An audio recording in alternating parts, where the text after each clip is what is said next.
As women approach their 40s, the body undergoes significant physiological changes, making nutrition, fitness, and health advice fundamentally different from what worked in 20s and 30s.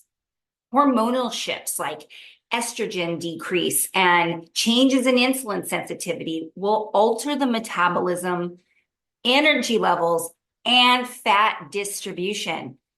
This means that the one-size-fits-all approach to diet and exercise no longer applies.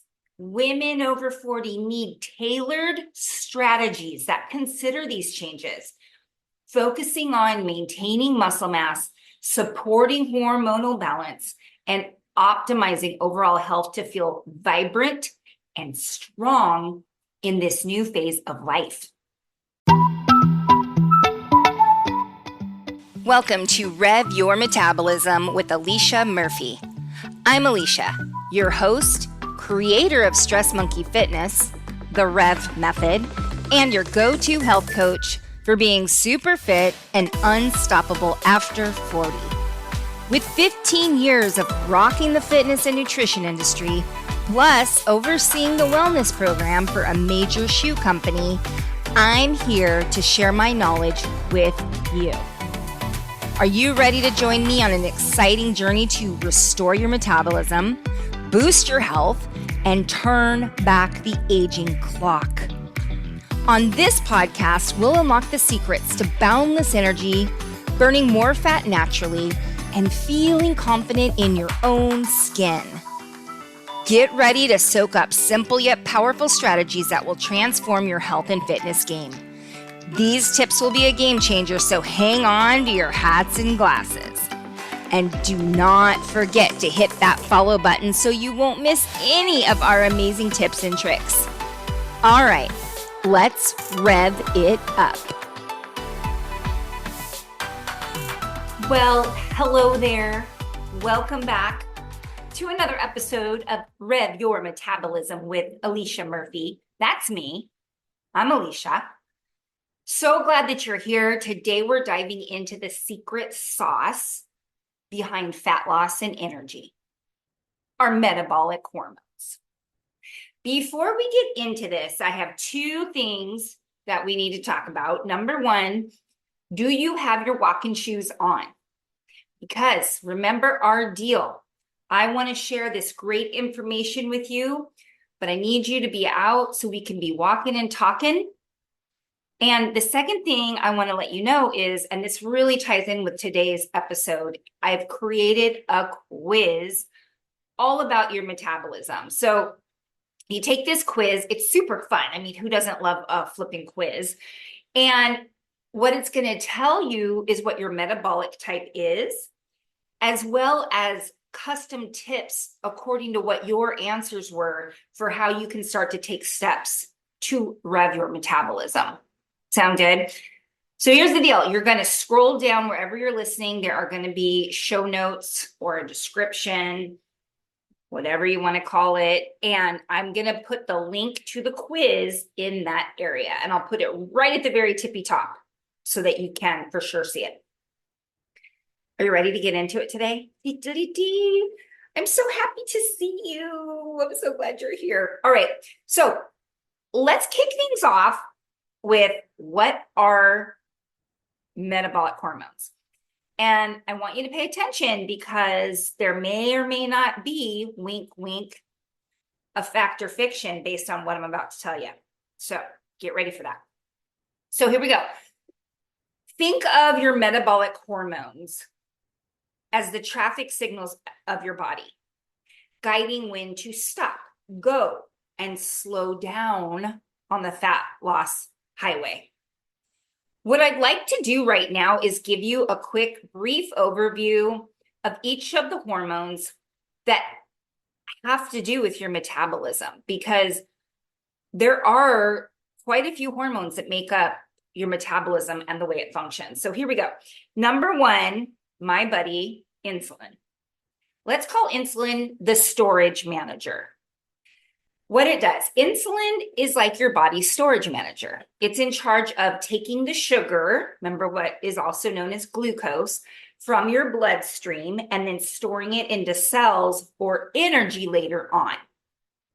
Imagine insulin as the super organized librarian of your body, making sure all the sugar books are neatly stored on the shelves. But if too many books, and remember, that means sugar, come in, the shelves get overloaded, leading to fat storage. Why this matters. When insulin is working well, it helps regulate your blood sugar levels. It helps keep your energy steady. But when it's out of balance, it can lead to excess fat storage, especially around the belly, which makes losing weight sometimes pretty difficult. All right, so that was insulin. Number 2, let's talk about cortisol. And I'm going to call cortisol the stress responder. What it does is it's your body stress responder. It gets released when you're under pressure, helping you handle emergencies by increasing your energy levels and alertness. And before I go into a better description, remember, we've talked about this before. What I just said was it helps you to handle pressure and emergencies by increasing your energy levels. What does that mean exactly? It means increasing your blood sugar. Because when your blood sugar goes up, that's a quick and easy way for you to access the energy you need to handle whatever the stressor is. Okay, so think of cortisol as your body's fire alarm. It goes off when there's an emergency, getting you ready to fight or flee, hence the blood sugar. But when the alarm is going off all the time, it can lead to burnout. And it matters because cortisol is essential for survival, but too much of it can lead to chronic stress, which in turn can cause your body to store fat. And again, particularly around the midsection, and it can drain your energy. Now, it's like, I don't want to villainize insulin and cortisol because there's a lot of that going on out there where people are like, they're the villains. But it's like too much of a good thing. When insulin is balanced, it's great. When cortisol is balanced, it's great. But what we're seeing in today's world, in today's lifestyle, are too much insulin, which can then lead to prediabetes, all kinds of issues, and too much cortisol, which can also disrupt your metabolism, lead to fat storage, lead to you feeling tired all the time. So it's kind of a big deal. Okay, moving on. Let's talk about the thyroid hormone. So I'm going to call that the metabolism regulator. So what it does, thyroid hormones, mainly T3 and T4, are the regulators of your metabolism. They control how fast or how slow your body converts food into energy. Picture your thyroid hormones as the thermostat of your body's engine.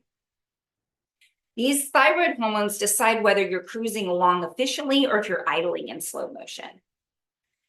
And it matters because when your thyroid hormones are balanced, your metabolism hums along smoothly, it's burning calories efficiently. But if they're out of whack, you might experience sluggishness, weight gain, or difficulty losing weight. I'm sorry, I just got distracted because there is a guy in front of my house literally holding like a life-size Minnie Mouse doll. And I don't know. It just really, it kind of freaked me out, to be honest with you. Okay, let's get back to this. The next one I want to talk about, really important, especially for us ladies over 40. Estrogen, the female balancer. But I also would like to call it the stress shield. So what does estrogen do? It's one of the primary female sex hormones, playing a crucial role in regulating the reproductive system, but it also has a significant impact on fat distribution, bone health, mood, and it serves as a shield against cortisol. This is why it becomes a problem as those estrogen levels continue to drop. We become more and more sensitive to that stress hormone cortisol. Okay. Think of estrogen like the queen bee, overseeing many aspects of your body's hive. When she's in charge, everything runs smoothly, but when she's out of balance, the whole hive feels the impact. As women age, estrogen levels will naturally decline, especially during menopause, leading to changes in fat distribution, hello belly fat, mood swings, bone density loss, and again, like I just mentioned, sensitivity to too much cortisol. And in the next episode coming up, I'm going to touch more on that. But you really, really need to take that into account as you are in your 40s, in your 50s, and beyond. All right, now let's talk about leptin. Leptin is the satiety signal. So leptin is a hormone that signals your brain when you're full, that helps to regulate your appetite and energy balance. Leptin is like your body's stop eating signal, waving the red flag when you've had enough at the dinner table. But when this signal gets ignored, it can lead to overeating. Leptin's crucial for maintaining a healthy weight. However, in cases of leptin resistance, often seen in obesity, your brain doesn't get the full signal, leading to overeating and difficulty losing weight. So I'm gonna just wrap up this little section here that we're talking about by saying why this all matters and the impact of these hormones on fat storage, energy levels, and overall health. Let's talk about fat storage first.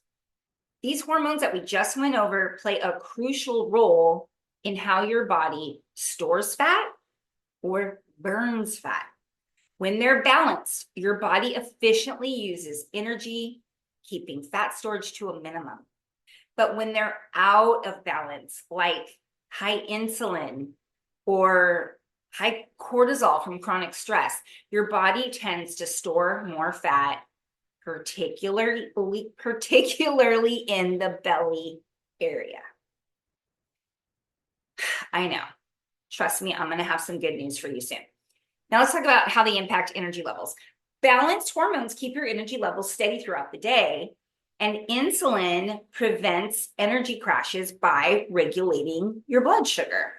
Thyroid hormones keep your metabolism running at the right speed, and cortisol provides short bursts of energy during stress. But if these hormones are imbalanced, you could experience energy slumps, fatigue, or jitteriness. I don't know. I just had to say it in a weird way because it's kind of a funny word. Finally, how do these impact your overall health? Hormones are the unsung heroes of your overall health. Estrogen protects your heart and your bones. Insulin and leptin help regulate your appetite and your weight. Thyroid hormones keep your metabolism in check. So when any of these are out of balance, it doesn't just affect your weight, it can also affect your mood, your sleep, your long-term overall health. Understanding and managing your hormones is key to staying vibrant, healthy, and full of energy, especially as you age. And I want to stop for a moment to just make sure that I say this now. As women start to approach their 40s, and of course, 40 is not the magic number. For some women, it might be 35. For some women, it might be 45 or 50. But, we're just going to say as women approach their 40s, the body undergoes significant physiological changes. And this makes all that advice out there, the nutrition advice, the fitness advice, the health advice, it's different from what worked when you were in your 20s and 30s. These hormonal shifts we just talked about are going to alter your metabolism, alter your energy levels, alter fat distribution. So this means that there is no one size fits all approach. And women over 40, you really need tailored strategies that consider these changes. We want to focus on maintaining muscle mass or even building more lean muscle mass. We want to support hormonal balance and optimize overall health, right? So it's kind of like, you become a whole new, physiologically, a whole new person. And you got to take that into account. I think it's time now for a fact or fiction.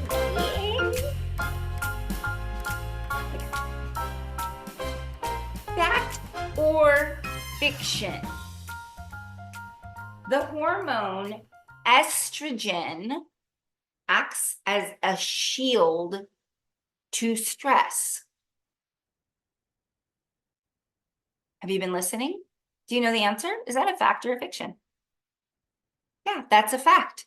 And once again, it makes sense that why when we start getting closer to we're in perimenopause, we're in menopause, and that estrogen is just plummeting, it's like you're losing that stress warrior.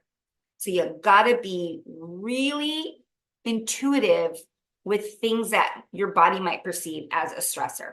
And again, we're gonna talk more about that in the next episode. So let's move on to our next segment. So we went over the metabolic hormones, and now we're gonna talk about why women over 40 need to pay attention. So if you're a lady over 40, you're listening to this, pay attention. So remember the days when you were like 23 and you could eat anything and not gain a pound? Or you would like go on a diet and drop all this weight so easy. And now it's like, if you even look at a piece of cake, you just feel the bleh, bleh, bleh, pounds coming on. Yeah. Well, that's all thanks to this hormonal shifts that we've been talking about. How about this one? This is a good one. Because men don't have to go through as crazy of hormonal shifts as we do, ladies. So it's like this: when your husband says, you both decide you're going to lose some weight, right? So your husband just cuts out chips from his lunch and he drops 10 pounds in a week. And you're over here like eating nothing but carrots and broccoli and chicken breast and you gain 3 pounds, right? Okay.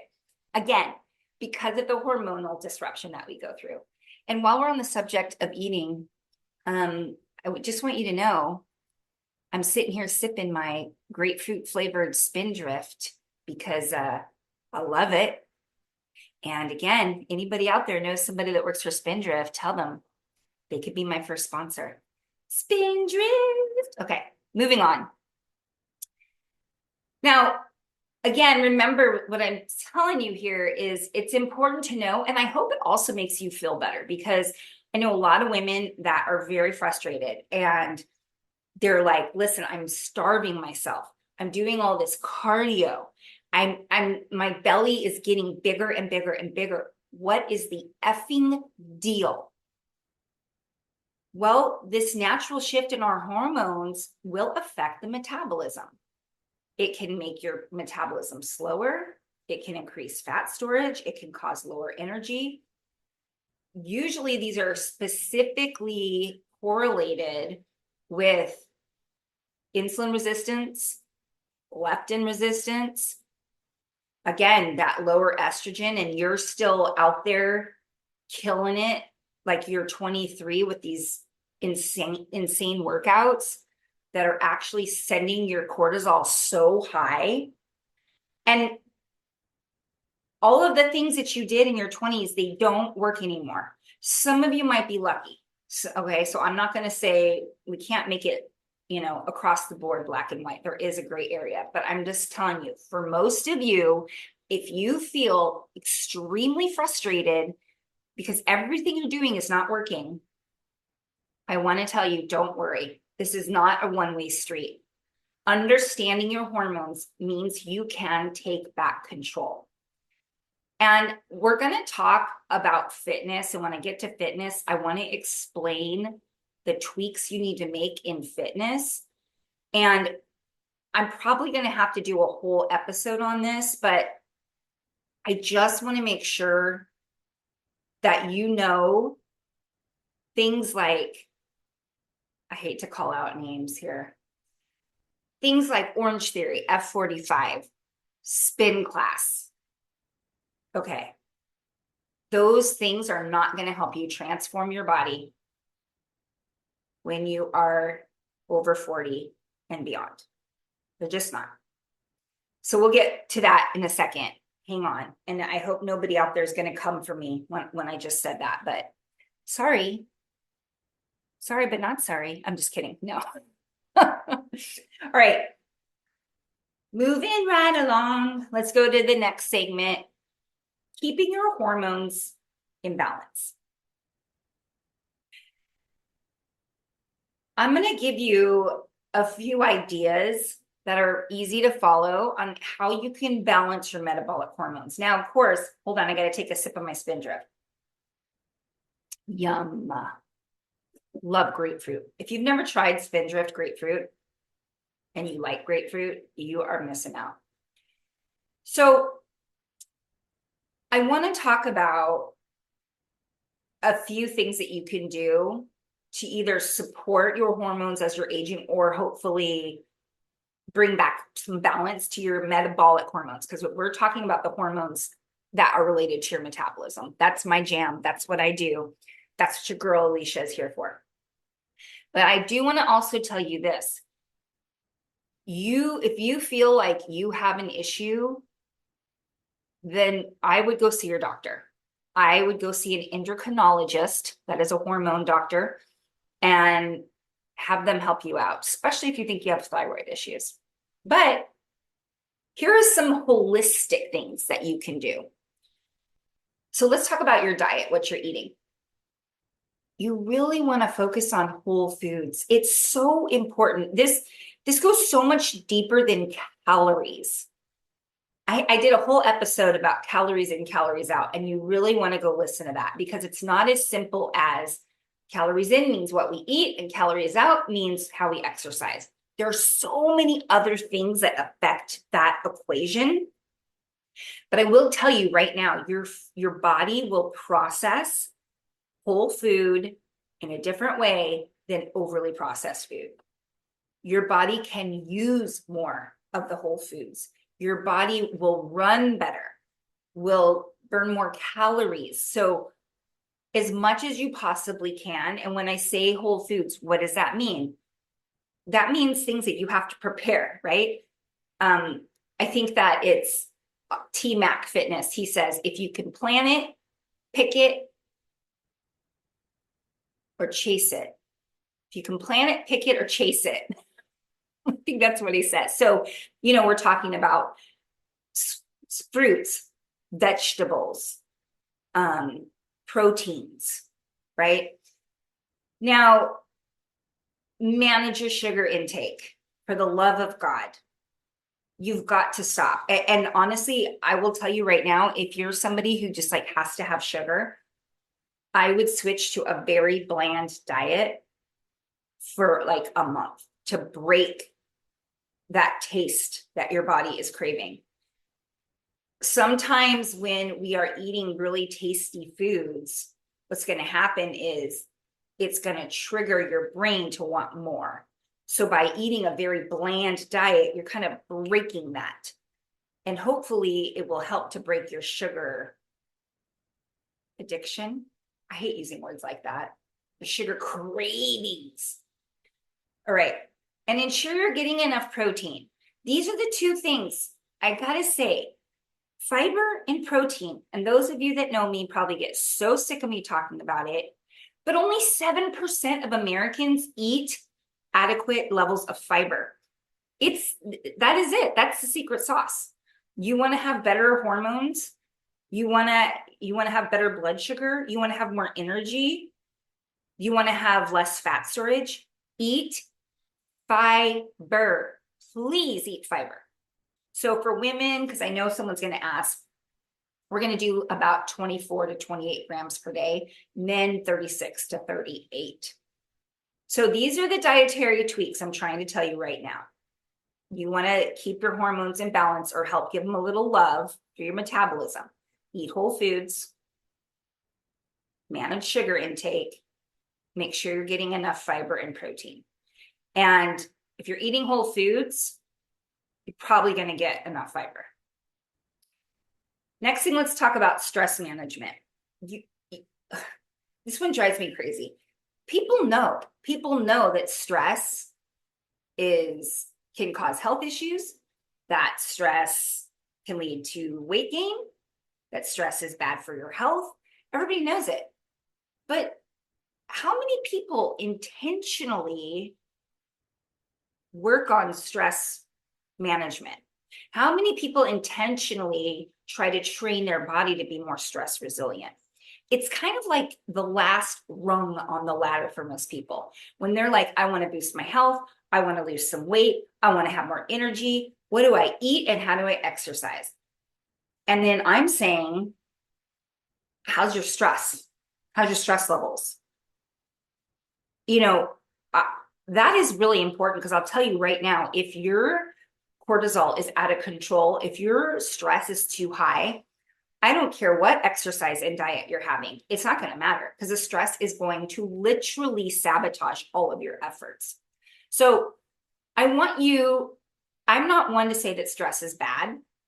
I have a different outlook on stress. I don't think it's that stress has gotten worse. I think it's that we as a society have gotten less stress resilient because of our lifestyle, because of the way we eat, because of the lack of exercise. But I want you to start to introduce Zen monkey times into your day.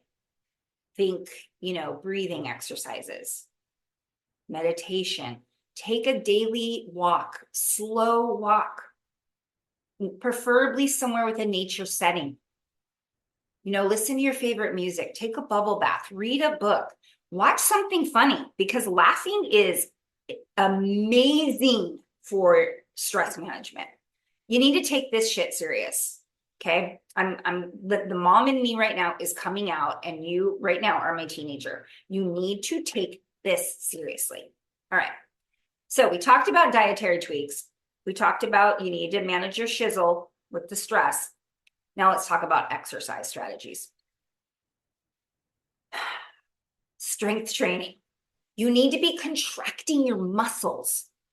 When you contract your muscles, it literally helps your body to learn to handle stress better.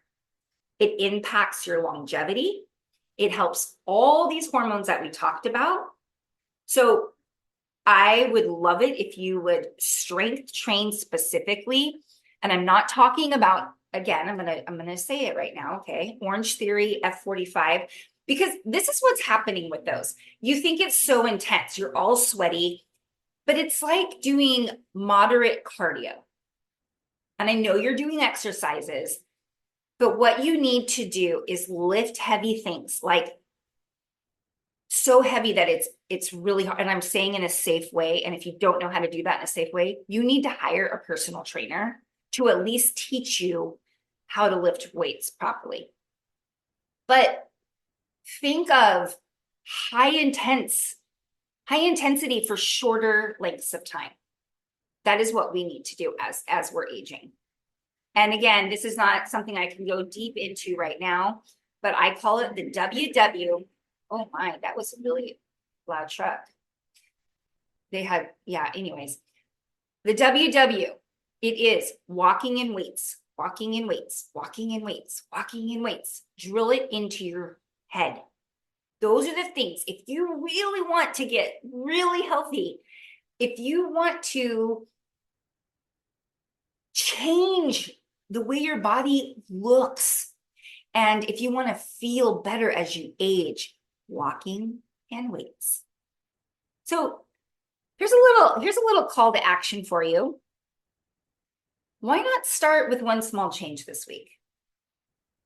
Maybe it's adding an extra serving of veggies or taking 2 minutes to breathe deeply before bed. I want you right now, wherever you're at, hopefully you're out walking. I want you to stop and I want you to think, what is one little thing that I can do starting this week to move the needle, balance those metabolic hormones? Coach Alicia, she's got my back. She's trying to help me here. All right. I think it's time for fact or fiction. Yeah? Fact or fiction? Okay. Fact or fiction? Hope you've been paying attention because here we go. Is this a fact or a fiction? Women should get 10 grams of fiber per day. Is that a fact or a fiction? That's a fiction. 26 to 28 grams per day women should get. Okay. Or you could even shoot for like 25. I'll let you slide there. Moving on. All right. Let's do some myth busting, shall we? This will be fun. I want to talk about some common listener questions I get about metabolic hormones, about women's over 40s fitness. First question, can eating after 8 p.m. really wreck my metabolism? So, no, late night snacking won't doom you, but what you snack on might. And the other reason I'm not a fan of late night snacking, I always think about where we come from, our ancestors. That is what our body still thrives. It thinks that we're still living in the days where we are out, hunting and gathering. And we didn't, whip up some popcorn and tell ghost stories by the fire at 10 o'clock at night. So for me, I always think eating with the sun. To me, that is probably going to be the most supportive thing you can do for the rhythm of your metabolic hormones, eating with the sun.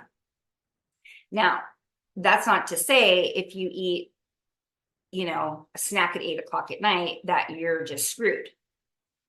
But the other thing you need to think about is when you eat and then go to bed, your body's not supposed to be working on digesting food while you're sleeping. Your body is supposed to be restoring you for the next day, right? Rebalancing, replenishing. And if it has to deal with, your blood sugar's high and because you ate, and now it's working on digesting your food and processing the food, it's disruptive for your rest. Your body's not getting the full recovery benefits that it needs, and it could lead to excess fat storage. So just keep that in mind.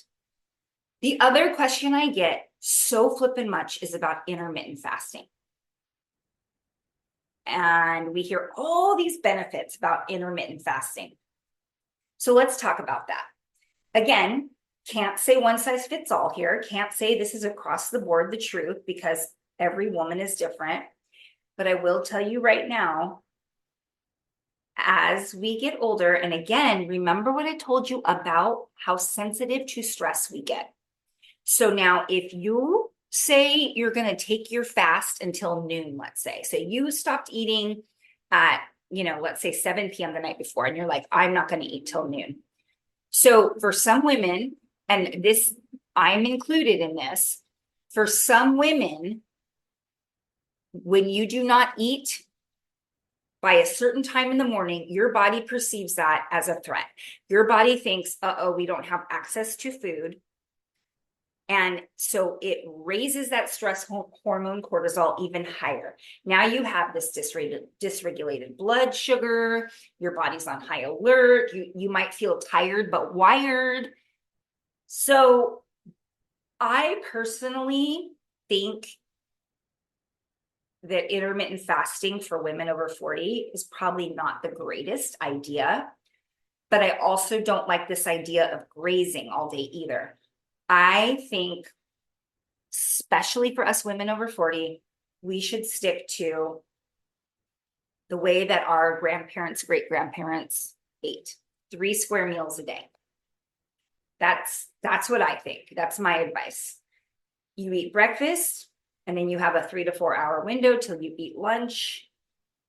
And then the only time you might really need a snack is between lunch and dinner, because that's kind of a long time. So it depends on when you eat lunch and when you eat dinner. So for me, I eat breakfast by 9 a.m. If I don't, my blood sugar goes sky high. Remember, for those of you that don't know, I have type 1 diabetes, which is also sometimes referred to as juvenile diabetes. My pancreas does not make insulin. So I have insulin in this little pump on my arm. And if I don't eat by 9 a.m., my blood sugar just starts to skyrocket. So for me, I eat breakfast by 9 a.m. and I wake up in the morning around 5 a.m. I have a small meal around 2, and then I eat dinner at 5 or 6. There you go. And if I do have a dessert, usually it's going to be some dark chocolate chips. I have it right after dinner so that I can take advantage of the fiber train, because I always have fiber with my dinner. So I want to have dessert rather than a snack an hour or 2 later when that fiber is already leaving my system. Hopefully that makes sense. So those are the two things I wanted to talk about today, is the snacking at night and the whole intermittent fasting. I mean, I think intermittent fasting is good for calorie control for some people, because for them it's like, I'm only allowed to eat within a certain time. But my advice for women over 40, if you want to eat within a certain window of time, shift the window earlier in the day, not later in the day. So for example, if you want to have, say, a 10-hour window of eating, I would start it by 9:30-ish, and then you would end it at 7:30. That would be a 10-hour window. And listen, if you have questions, submit them to me and I'll answer them on future episodes. That's always a fun thing. I'm here for you, sweet Rever. I'm here for you. All right, well, let's just quickly recap. Remember that understanding and balancing your metabolic hormones is crucial if you feel like your body is storing too much fat. If you want to boost your overall health, especially if you're a woman over 40, you got to understand how these hormones work. And next time, we're going to talk a bit about how to master stress.